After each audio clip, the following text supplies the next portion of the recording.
so many things I could, when we had the trailer program, we became sisters. Yes.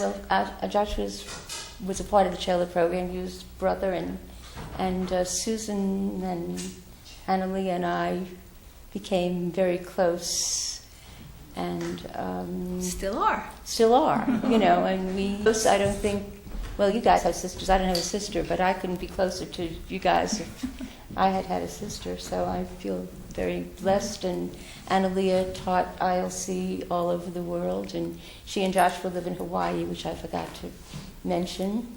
And Annaleah, during the years of the fellowship, devised a children's ILC program and taught children's ILC, and has been an inspiration to all of us for many years. She also is the author of the Fellowship Game. Is that what you call it? Fellowship Game, which also has a Course in Miracles game. Yeah. And during this family gathering, or homecoming, we'll all have the opportunity to play it again, and it's an incredible experience. So, Thank you. thank you. Well, I was really lucky, I think, that I found Paul, but there really was a setup. I have to tell you how this all happened. I had a spiritual awakening in 1972 in New York City. I was a flight attendant, and there was an ARE center there, and I would go there a lot. And then when I quit flying, I spent a month at the ARE and really learned a lot. But then I went to William & Mary and got my master's degree in special ed. But every 3 weeks I would go to the ARE library and get books, and I'd write and I'd read and I'd take notes. I'd type out pages of notes and everything. And then I remember people saying, there's a guy that does the same thing that Edgar Casey did. His name is Paul Solomon. They're at the fellowship. It's on 14th Street. And I'm like, yeah, okay, I'll get there. Well, I ended up getting a teaching job in Chesapeake. And in January of 76, I had decided that I was going to go to an ILC class, to a church service. But what preceded that was this intense desire to know more about the White Brotherhood. I had, in my reading, there are places where the White Brotherhood lives and works in the world. And I'm like, I just really want to know that. So I go to the fellowship service, and come to find out, Paul is there, and he's going to do a lecture for 5 continuous nights on the White Brotherhood. Now, if that isn't a cosmic setup, so I went to every single one, then drove back to Chesapeake, got up and taught my special kids, and then drove back over here at night. I think I ate hard-boiled eggs on the way or something like that. And then did all that, and then the following Sunday, it's announced that Paul is going to be teaching ILC. And this young man gets up and he says, my boss is going to pay for me to take ILC because he has supported other people who do it, and they are such better workers. It's really changed their lives. Well, that man was Greg Kelly, and I ended up marrying him. We took the same ILC class, spiritually bonded, and then, things just really sped up for me. And then I became an ILC guide. And Sharon wanted me to tell this story about how Greg and I went out together. There had been a big class in August or September, I think. You were part of it. Maranatha, Charles and Nolyn Johnson, Tara was there, Tara Singh. Anyway, a bunch of us were there. I know you were always typing up the programs, you poor thing. But anyway, everything, we'd come together. So we wrote all the handouts some of them are still being used to this day. We'd come up, I know I had diet and health, and Maranatha had the exercise, and she was drawing the figures. It was a fun thing. But from that was a class in Washington, D.C. We went right up. And then Paul and I and Greg went to New Jersey for a class that Bill Kelly was there. And then pretty soon there was one in Cincinnati, and this is the one that Sharon told me to tell. So it was in November by now, and I was pregnant with my firstborn, and I just said goodbye to my grandmother. I knew she was going to pass, and we drove to Cincinnati. Well, Paul was supposed to be there to do the introductory lecture, because he's like, you really can't teach on your own. I don't want you to have a big class on your own until I say you're ready. Well, what happened was, the flight was canceled because of a big storm in here, I guess, Norfolk area. And so then Paul rented a plane, and the pilot took off, but something happened with his instruments. Okay, you're going to tell this part. Tell that part of it. Okay. I wanted you to tell Okay. the part about how you. Because I didn't know this. Yeah, you did. She didn't know this for years. I didn't know this for years. This part of it. So there's this big storm, and I was alone at the fellowship that night. And I remember. Okay, during the day there was all this stuff. The flight is canceled, and we're calling the airport constantly to see if any of the flights are out. Going through, we even checked flights were going to Florida, so that they go from Florida to Cincinnati, and all these things. But everything was grounded in Norfolk. Mm-hmm. So finally, he decided he's going to hire a private plane. And we're calling. I wasn't actually calling, but I'm a part of the whole scuttle, to do about it. And he finally found a pilot who was willing to take him to Cincinnati. So we get Paul to the airport, and we think, okay, we're at peace now because the turmoil is over. And I was alone that night at the fellowship, and the phone rings, and it's Paul. He's at the airport in Norfolk, not actually the airport, but where the private planes take off. Could somebody come and get him?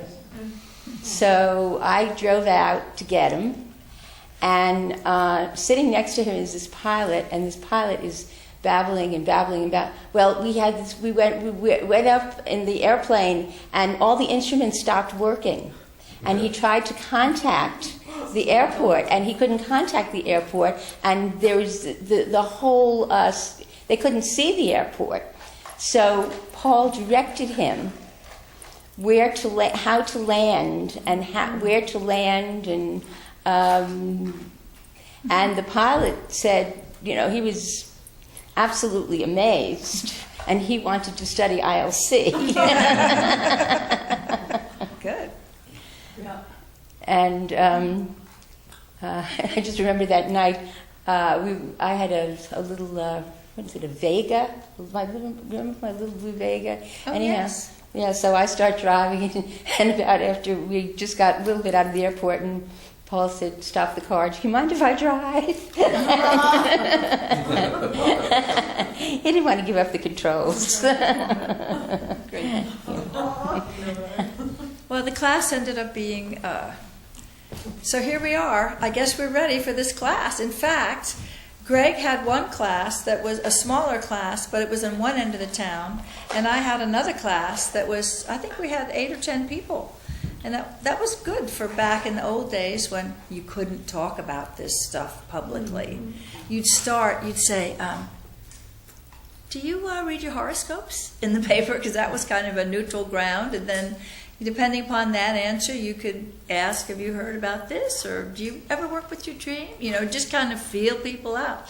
Because that was in the 70s and, before Star Wars, before all these sci-fi things where the people, everybody talks about karma and reincarnation now, just about. But anyway, so it was also a wonderful time for me because I felt my son move for the first time when I was pregnant.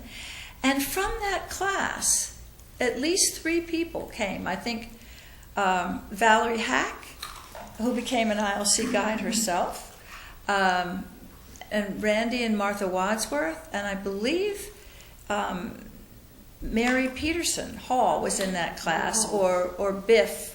One of the 2 was in that class or something, and the other one took it the next time. Because Paul always said, take it from at least 3 ILC guides, because each one has a little bit of a different vibe, a little different flavor, and you'll really get a better picture of it. So from then on, I guess we were on our own. But Tell it your first time that you actually taught ILC by yourself. Yes, it was. Yeah. So Paul would say, well, not until I tell you you're ready, but then I guess the universe, what he taught us is like, pay attention always to what's going on. I felt like saying, well, guess we're ready, Paul. So it worked out well. And then the feed. Something else about that. Let me just say this one thing. Okay. There had been some controversy going on among the people at the fellowship at that time, and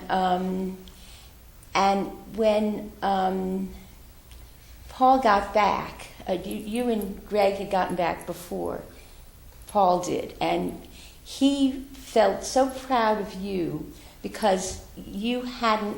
Maybe I'm not sure if it was that class or the next class. It was the Evansville, Indiana class with Tara. Okay. That well, was I didn't want to mention names, but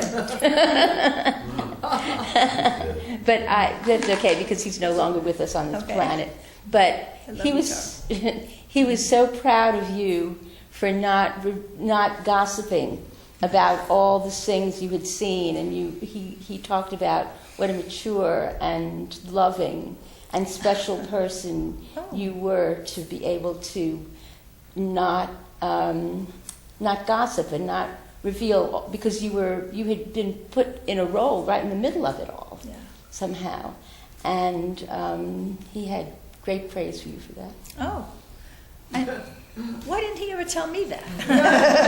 He never Actually, he did say something. He did say that. He said, Annaleah, you could have blown up the fellowship. Yeah. Oh, that's just an interesting thing. Paul would give us names. When I first joined the fellowship, I was Wendy Roberts. Then I married Greg Kelly, so I was Wendy Kelly. Then we had the 40 days in the wilderness, and I was given the name Annaleah, but not yet. It's for a time to be called Leah, until such as a time you feel ready to take on the whole name. And when I got the name Annaleah, I thought, that's a nice name, but what a mouthful, Annaleah, but it was perfect. When I was Wendy, I was the perfect Wendy. When I was Leah, that was terrific. And now Annaleah, I took on when I was 50.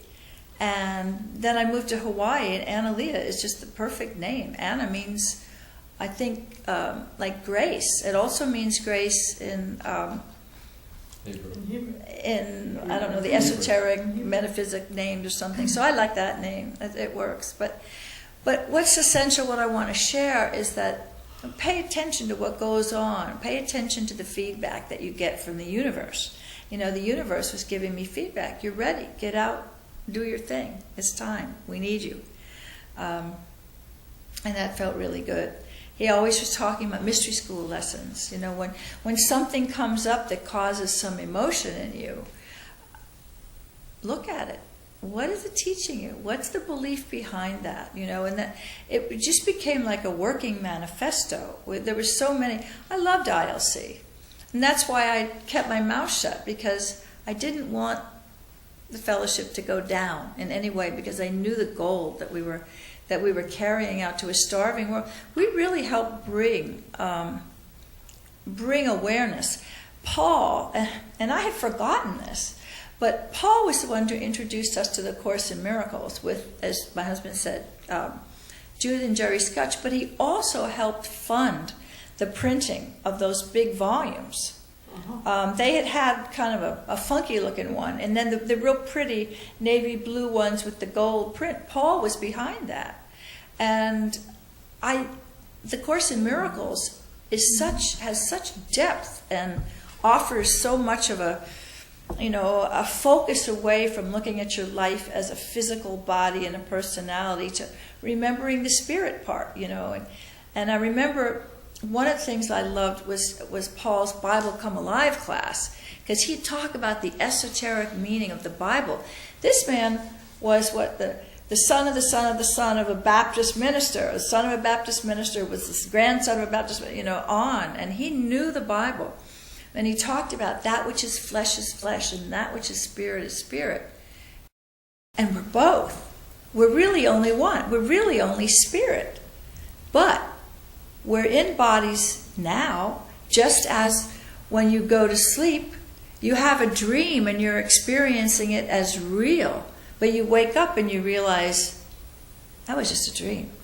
Well, when our lives are over here, we're going to wake up and go, oh, that was just a dream. It's like, and I get that. And that was a great gift to always know that. And he had this phrase, he says, a master always acts as if nothing and everything matters. And that, you think about that, it's like nothing matters in the sense of we are already spiritually perfect. But while we're in this 3D experience, the things that go on around us matter. So there's that juxtaposition there, and I really love that. I want to talk about love. Probably the highest point for me and interaction with Paul occurred one night. We had these Chela meetings. A Chela was a serious student. Tara Singh came and really brought the devotion of the Eastern religions, the devotion, the appreciation. We had bhakti classes at 4:00 in the afternoon, and anyway, it was a lot about love. Well, I had a difficult time, and I was like physically sick. I'd been sick for a long time. My then husband, not anymore, had kind of had a little affair, and I had a boss that didn't like me and was kind of picking on me. And all these things were kind of going on wrong. And then I wanted to go to this Chela meeting. We'd have them in the evenings. And I was scheduled to work, but then I got cut loose from that.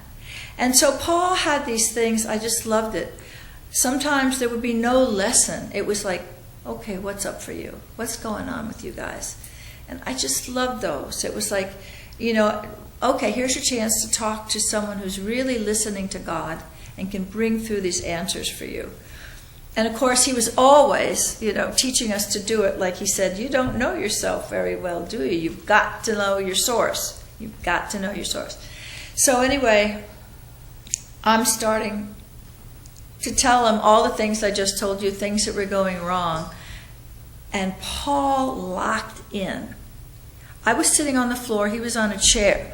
So he is looking at my eyes, and I'm looking at him, and I am just aware of this energy coming into me.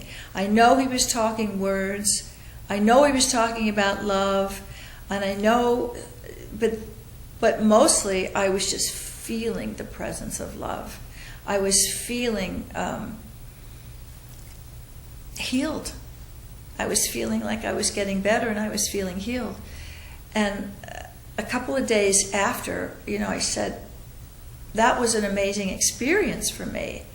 And I said, what happened? He says, your batteries were so low. And he said, and I was just helping recharge your batteries. I'm going to cry. I'm just going to help you recharge your batteries. I mean, he really cared about us. Oh, one of the things I should share is when we went out teaching ILC at night, we'd have a class, then we'd have our debriefing, and then we'd pray for everyone in the fellowship. It was very special. It was like our family and our connecting time with them. And so that later became that what he said was always recorded, because Source would speak through him at any time. And that became the basis, he said, of the unconditional love tape, or self-esteem, or something like that. So that was a nice thing. I'm glad to have been such a mess so other people could have had the opportunity to learn from that. And that's the story that if anything, I've always shared that with Sharon, and I always wanted that story to be told. So glad to have the opportunity for that. Here's a funny story, a couple of funny stories about Paul. When I was I think we were in Atlantic City, and we were in an airport or something. I I was always feeling like I should be on when I was with Paul and maximize the situation. So I was asking him some questions about something, and Paul goes, "Can I borrow a pen?" I give him a pen. He writes something on his finger. And then he shows it to me. It says, "Off duty." Well, actually, this is the off-duty sign. No, he didn't do that one. Not for me. It was the pointer finger. And let's see, there was another one. We were here at the Fellowship Center, and we were having a reception of some kind. And we'd had a nice conversation, and that Paul knew I just love plants. I have a healing touch with plants. I can bring back almost dead plants, and they grow. And so I was sort of the one who would take care of the plants at that time at the fellowship. And, we're having a conversation, and then he goes, "I think that plant needs water." And I went over there, and it didn't look like it to me, and I went and I checked. It was fine. I thought, oh, he was done with the conversation. Rather than say bye, it's just, I'm done. I think that plant needs water. And I realized, how many times were we, I won't say manipulated, but moved. And there's another thing that occurred that is really important. A lot of us who were in the fellowship people thought that the fellowship was a cult. Now, at the time, because this was the time of the Jim Jones thing and people in Guyana and taking the poison and everything. Yeah. And it was the opposite.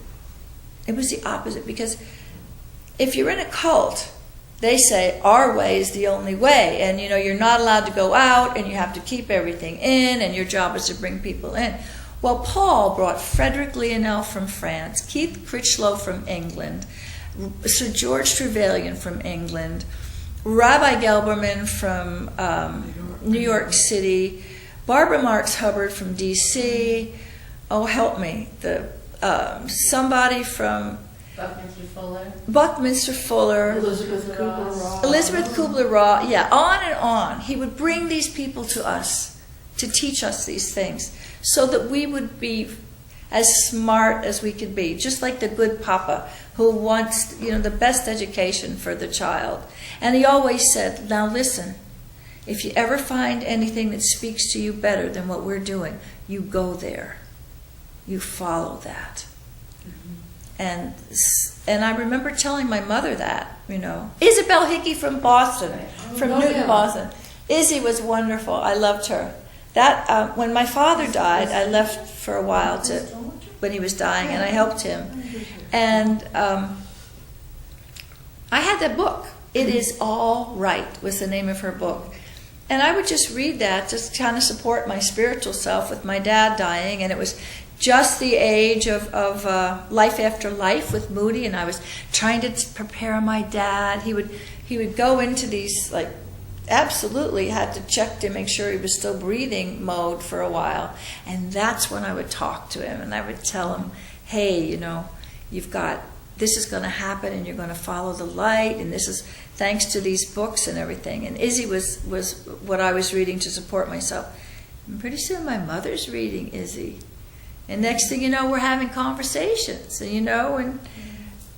and it was just really wonderful that she had a chance. It is all right, It was just wonderful that she had that opportunity to be okay with things, coming from a tradition of people who sin, and then they have to pay the consequence of sin and this, and it was like, no, you make these mistakes, and then you learn from the mistakes, and then you share what you've learned, and you make the whole, Edgar Casey thing, I think, said, "A little leaven leavens the whole lump." But, and we've done that, so I was going to share that with the classes we've done, and, the Course in Miracles that Paul helped get into the world, and I've got this game that's really cool, the fellowship game that kind of teaches ILC.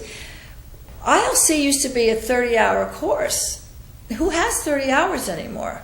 You would have 2 weekends and the evenings in between the weekend, and you would learn it, and you would go and do these 7 terrace meditations. You were supposed to do them 3 times a day, and boy, they were really hooked into me, you know. But now people don't do that. So now it's like this game and the love of God, because the game works because of the people who play it. When they play the game and they love each other and they're invoking truth, is that it puts you on the terrace or the area of growth that you most need to learn from. And you can have a conversation about that with the players, and you just go on. So, Paul, you rock and you live on. And I want you to know that the things, I always gave Paul editing privileges when I was making the game. I would say, because I did change a few words in the terraces and things, but I always checked that it was okay with Paul and Jesus. Those were the two that I worked with, and I got that it was. So I think I've finished. Well, I wanted to tell you, Annaleah was our choir director. Oh, you And I'm going to tell one story about it, and then you can tell the other stories. One time, she was wearing a wraparound skirt, and her 4-year-old son, 2-year-old son, came up and untied it. But that was Yeah, that was fun. In spite of that, but that wasn't the hardest thing. I think you were amazing because we were all fighting you and all telling you what to sing, what songs to pick. Oh, Do you don't remember? Well, you tell your stories about being choir director. oh, The colors. no. Well, We gave you a hard time. oh. I mean, we would giggle, and you would try to get Oh, our yes. attention. Oh, and, yes. And she was so great. I mean, I just admire you so much for it. At the time, I was one of the bad children, but I admire you and appreciate you now. Tell us about being choir director. Oh, yes, I was. I have a couple of stories about that, actually. I didn't even think about that. That's and right. that was, tell how important that was. All the choir and the singing. Yes. Susan Music and Thomas Susan. was in it. Greg Kelly, the first choir, he says, we have to have a choir in the church. And so it was Susan, Sarah Anderson, Billy Thomas played instrument, Greg Kelly, myself. But we were required to. We were all Well, required. initially. And then, at one point, then all the chelas, I think, or whatever, had to be in the choir. Even those of us who were tone deaf. Right. Some were tone deaf, actually, and they became the greeters. Wouldn't you like to greet this Sunday? Such a lovely smile. Yeah, that's like, check on that plant. But what I loved that I did as a choir director was I got to put the beehives to music. Oh, that's right. After the first few. I think they did 4 that were sung as a dirge. I'm sorry. But you know, and I saw them as like, whoa, full of energy. And so we had them in parts, and we did them in rounds, and it was just really a lot of fun. And I'd do 1 or maybe up to 3 or 4 at a time, and we sang them every Sunday for a while. You know, and I really enjoyed that. Yeah. And I would love for that to, you know, happen again. And it's interesting because I already told you that I broke up with my husband, but I would have these like big, like conventions. I was like the one, like, to pull the energy together. Like people would be outside hurrying in the hotel and and then we'd always have a sing-along to get people ready for the speaker. And that was my job. The source told me, you will be the one who is like the apprentice for the potter, and you will take the cold clay and soften it and then give it to the master. So that I softened the clay. Well, Greg Kelly and I did got a divorce, and we had a really rough time, and he said something really mean to me right before it was time, one of these times in front of 200 people? I don't know, maybe more. And I was like, okay, I think I can. And I went out, and you know, it's like life gives you back what you give. This was another big lesson in this. I looked out at everybody, and I'd already had this lovely relationship with them. So I'm there, and they're all like waiting, waiting to sing joyously and smiling at me, and it just, I got right into the present, and it was really beautiful. I really learned that just stay in that present, just stay in the present and feel the joy that's always going to be around you there. So I did learn a lot with the choir, and Sarah Anderson would come over and we'd figure out what we were going to do for music, and I'd say, well, this is the chord, but I don't know the name of it because I'm not a trained guitarist, but I could play the guitar, and I would make up chords to go with the song, and so she'd get it noted and draw the pictures, and then we'd teach it to the choir, and that was a lot of fun. I did enjoy that, and I think it was good for me. Well, thank you. I've enjoyed sharing, and I can't wait to hear everybody else's stories. It's going to be awesome. Next.